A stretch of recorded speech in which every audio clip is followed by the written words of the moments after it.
કેવીની class YouTube ચેનલમાં આપ સરે મિત્રોનું હું દિલથી સ્વાગત કરું છું। આજે વિદ્યાર્થી મિત્રો વાત કરવાના છીએ ધોરણ 8માં આપણે ગણિતની પ્રથમ સત્રાંત પરીક્ષા તારીખ 23/10/2024ની બુધવારના રોજ જે પેપર લેવામાં આવનાર છે તેના પેપરનું આપણે સંપૂર્ણ સોલ્યુશન આજે આપણે આ વિડીયોમાં કરવાના છીએ। તો ચાલો વિદ્યાર્થી મિત્રો વિડીયોની શરૂઆત કરીએ। તેના પહેલાં તમે ખાસ ચેનલમાં નવા છો તો મારા વાલા વિદ્યાર્થી મિત્રો ચેનલને અવશ્ય સબસ્ક્રાઈબ કરી વિડીયોને લાઇક અને શેર કરવાનું પણ ન ભૂલતા। મિત્રો પ્રશ્ન નંબર 1 છે, એનો અ છે સમય સંખ્યાના ગુણધર્મો આધારિત નીચેની ખાલીજગ્યા પૂરો। અહીંયા મિત્રો પહેલું છે a ગુણ્યા b બરાબર ખાલીજગ્યા ગુણ્યા a। તો અહીંયા સમય સંખ્યા આપણે ગણીએ તો મિત્રો એક બાજુ a છે તો બીજો b બાકી રહી ગયો તો ખાલી જગ્યામાં આપણે b આવશે। બીજું છે x ગુણ્યા કૌંસમાં y પ્લસ z કૌંસ પૂરો બરાબર। તો અહીંયા મિત્રો આપણે શું કરવાનું છે, વિસ્તરણ કરવાનું થાય છે।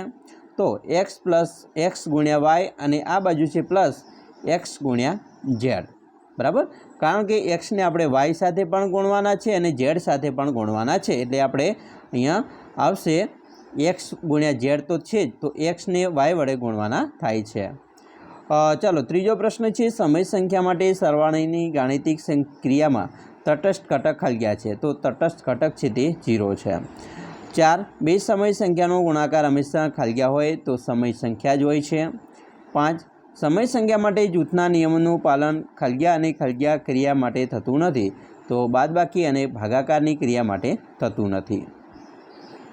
મિત્રો ધોરણ 3 થી 8ની પ્રથમ સત્રાંત પરીક્ષા 2024-25 માટે ખાસ ઉપયોગી મોસ્ટ આઈએમપી બ્લુપ્રિન્ટની તમારે જરૂર હોય તો મિત્રો પ્રશ્નપત્ર બધા જ વિષયના રેડી ટુ પ્રિન્ટ પ્રશ્નપત્ર સોલ્યુશન સાથેની પીડીએફની જરૂર હોય કે અસાઇનમેન્ટ ધોરણ 3 થી 8ના મિત્રો અસાઇનમેન્ટની તમારી રેડી ટુ પ્રિન્ટ સોલ્યુશન સાથેની જરૂર હોય તો અહીંયા તમે આ જે વોટ્સએપ પર છે તેના ઉપરથી મેળવી શકો છો। અને પ્રશ્નપત્ર છે એ મિત્રો આપણે ઓશિયન કોચિંગ ક્લાસ નામની જે મિત્રો એપ્લિકેશન છે તે તમે ડાઉનલોડ કરીને ત્યાંથી પણ માત્ર 20 રૂપિયાની અંદર મેળવી શકો છો। મિત્રો આગળ વાત કરીશું બ છે સમય સંખ્યાના ગુણધર્મોનો ઉપયોગ કરી કિંમત શોધવાની છે। તો અહીંયા મિત્રો પહેલો આપણો દાખલો છે જેની કિંમત છે 12/5 માઇનસ 8/5 ભાગ્યા 3/10। તો વિદ્યાર્થી મિત્રો અહીંયા શું થશે, તમે જોશો કે અહીંયા છેદ સરખા છે બરાબર, તો છેદ સરખા હોય તો અહીંયા મિત્રો 12 - 8/5 થાય ભાગ્યા 3/10 થાય। તો 12માંથી 8 જાય તો 4 રહેશે અને 4/5 અહીંયા 5 આવી જશે, આ બાજુ 3/10 છે। તો હવે આપણે શું કરવાનું છે, અહીંયા મિત્રો ભાગાકાર છે તો ભાગાકારને આપણે ગુણાકારમાં ફેરવીએ તો આ જે છે એ અંશ છેદમાં અને છેદ અંશમાં જશે તો આ રીતે એની કિંમત મુકાશે। હવે તમે જોશો કે અહીંયા છેદ ઉડે છે, 5 દુ 10 થાય છે તો અહીંયા 2 આવી ગયા। હવે 4 દુ 8 થાય અને નીચે 3, 4 દુ 8 3 એટલે કે 8/3 આપણો જવાબ આવે છે। ચાલો એવી રીતે મિત્રો બીજો દાખલો છે જેની અંદર કિંમત છે -4/5 ગુણ્યા 3/7 ગુણ્યા 15/16 ગુણ્યા -14/9। હવે આપણે એને શું કરવાનું છે, તો અહીંયા મિત્રો છેદ જે હોય સરખા એ આપણે અહીંયા ઉડાડી દેવાના છે અને પછી આપણે એનો દાખલો ગણવાનો છે। તો અહીંયા મિત્રો સમાન છેદ છે એ ઉડી જશે। હવે કેવી રીતે ઉડશે એ પણ આપણે જોવાના છે। જો અહીંયા ચોખ્ખો 16 થાય છે બરાબર, તો અહીંયા મિત્રો 4 છે અને આ બાજુ 4 છે એ ઉડી ગયા છે। અહીંયા 5 તારી 15 થાય છે બરાબર, તો આ 5 તારી 15 ગયા એટલે 5 5 ઉડી ગયા। પછી શું રહ્યું, તો અહીંયા 7 દુ 14 થાય છે અને અહીંયા 3 તારી 9 છે તો આ બાજુના 3 ગયા, 3 ગયા બરાબર, અહીંયા 3 હતા એ ગયા અને આ 3 ગયા। અહીંયા મિત્રો 2 છે એ ગયા અને અહીંયા 2 ગયા। હવે શું રહ્યું, તો તમે જોશો કે -1 ગુણ્યા -1 બાદ બાકી રહે છે તો એના છેદમાં 2, તો -1 ગુણ્યા -1 એટલે કે માઇનસ પ્લસ થાય તો 1 ગુણ્યા 1 કરો તો 1 એકા 1 થઈ ગયા અને છેદમાં 2 છે તો 1/3 આપણો જવાબ રહેશે। પ્રશ્ન 2 છે નીચેના સમીકરણનો ઉકેલ મેળવો, જેની અંદર મિત્રો પહેલું છે 3m બરાબર 5m - 8। તો આની કિંમતનું આપણે સમીકરણ મેળવીએ તો શું થશે, તો 3m આ બાજુ બરાબર છે તો અહીંયા મિત્રો આવશે -5m બરાબર અને આપણે બાર કાઢીશું બરાબરની પાછળ એટલે કે -8। હવે 3 અહીંયા પ્લસ છે આ બાજુ માઇનસ છે તો પ્લસ માઇનસ થાય તો આપણે 3માંથી 5 બાદ કરીશું તો રહેશે 2 પણ કેવા માઇનસ રહેશે બરાબર, 2 - 2m અને અહીંયા કિંમત છે -8 મૂકીશું. હવે આપણે શું કરવાના છીએ વિદ્યાર્થી મિત્રો, અહીંયા 2 છે અને m સાથે ગુણાકાર છે, તો આપણે m ને આ જે ગુણાકાર છે એને આપણે આ બાજુ લઈ જઈએ 8 બાજુ, તો એને ભાગાકારમાં તબદીલ કરવા પડે છે. તો m બરાબર -8/-2, તો 2 ચોક 8 થાય, અહીંયા 4 રહ્યા બરાબર, પરંતુ અહીંયા માઇનસ માઇનસ છે એટલે પ્લસ થઈ જાય, એટલે કે માટે m બરાબર 4 જવાબ આવશે. ચાલો એવી રીતે બીજું સમીકરણ છે 5x - 9 બરાબર 5 + 3x. તો હવે આપણે આનો મિત્રો કરીએ તો શું થશે? તો 5x આ બાજુ 3x છે, આપણે મિત્રો બહુપદી જે છે એને સમાન પદો એકસાથે જોડીશું, તો અહીંયા સમાન પદો મેળવીએ તો 5x - 3x અને અહીંયા 5 + 9 થશે બરાબર. અહીંયા માઇનસ છે તો આ બાજુ પ્લસ થઈ જશે. માટે 5માંથી 3 જાય તો 2 રહેશે એટલે 2x આવશે, અને 5 ને 9 કેટલા થાય તો 14 થાય.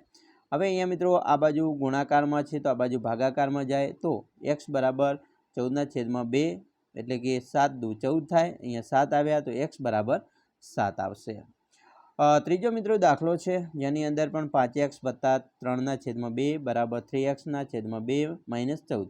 તો એનો પણ મિત્રો આપણે કેવી રીતે કરવાનો છે? તો માટે 5x - -1 માઇનસ બરાબર અહીંયા 3x/2 બરાબર -14 - 7/2. અહીંયા મિત્રો સમાન જે છે બરાબર એ લાવવાના છે, x વાળી કિંમત અને આ બાજુની કિંમત છે એ સરખી કરવાની છે.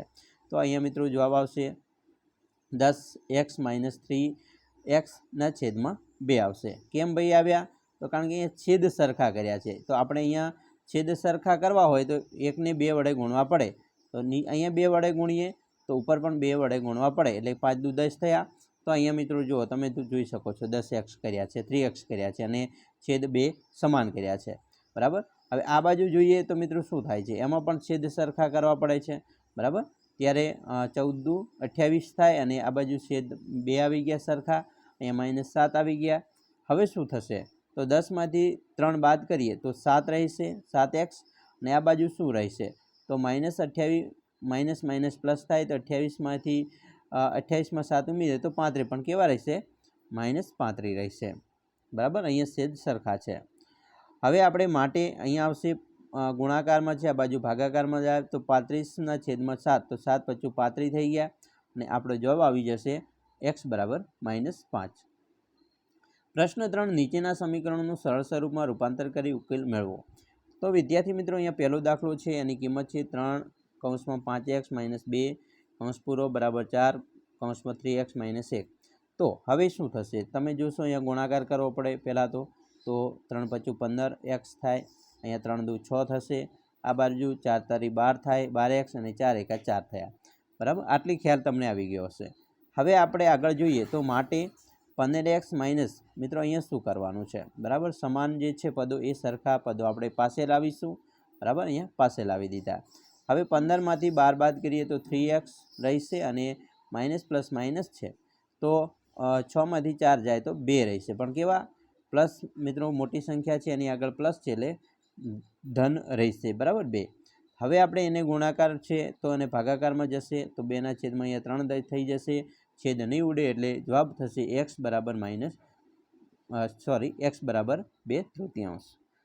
બીજી પણ મિત્રો અહીંયા રકમ આપેલી છે, તે રકમની જોઈએ તો 15y - 4 (2 y - 9 + 5 y + 6 બરાબર 0.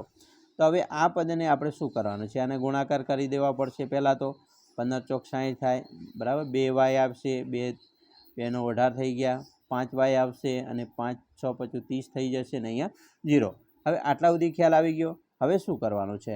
તો મિત્રો સમાન પદો છે એને પાસે લાવી દો. જો 15y છે, 2y છે, 5y છે, આ પાસે લાવી દીધા. અહીંયા 60 છે, 18 છે, 30 એને પણ સાથે લાવી દઈશું, ભેળા કરીશું બરાબર 0.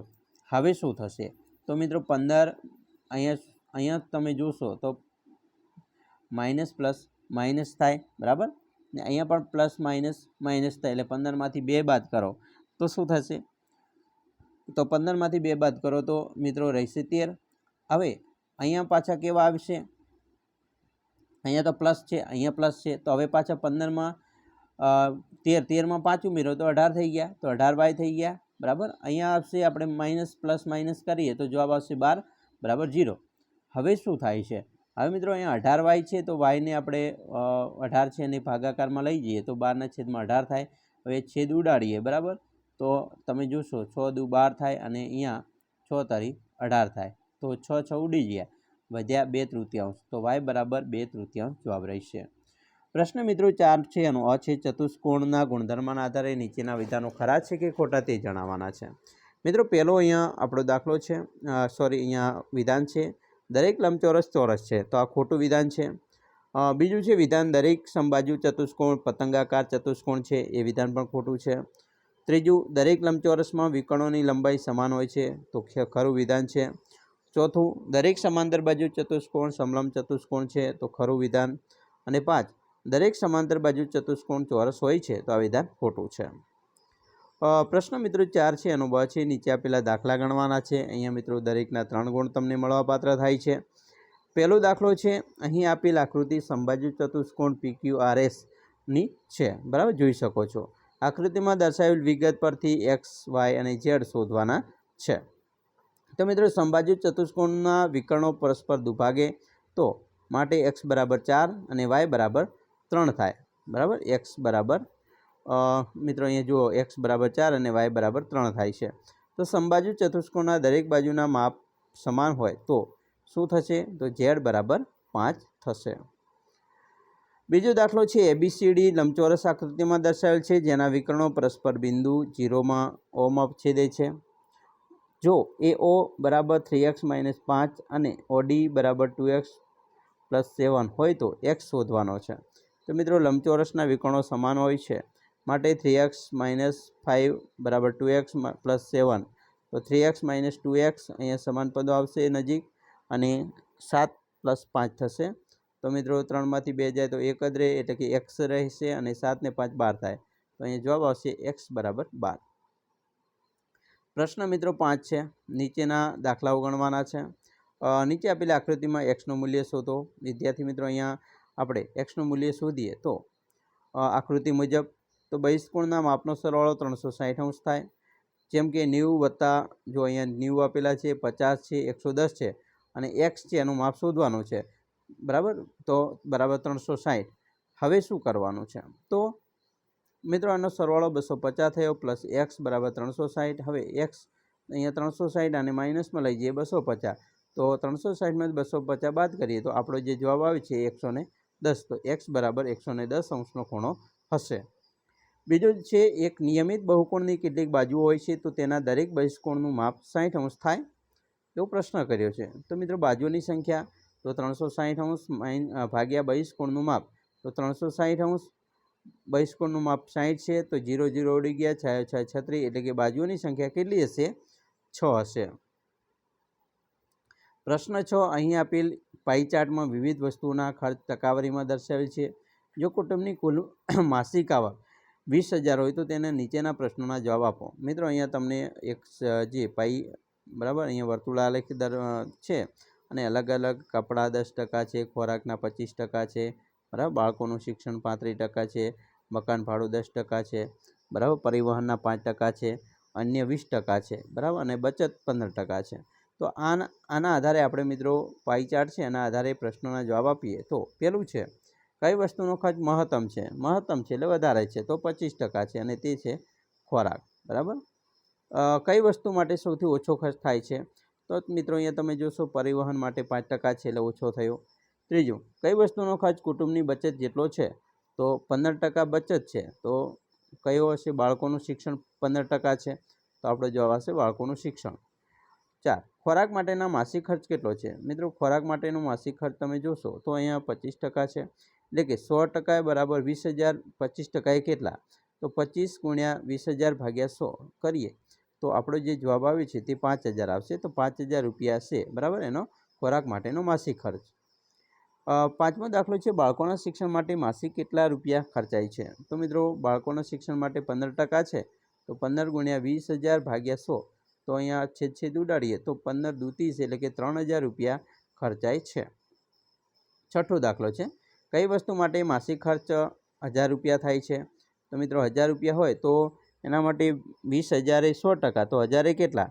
તો 1000 ગુણ્યા 100 ભાગ્યા આપણે 20 કરવા પડે, છેદ ઉડાડી દઈએ તો 5% જવાબ આવે, અને 5% છે તે પરિવહનનો છે જ, બરાબર. એટલે કે માસિક ખર્ચ છે એ 1000 પરિવહનનો થતો હશે.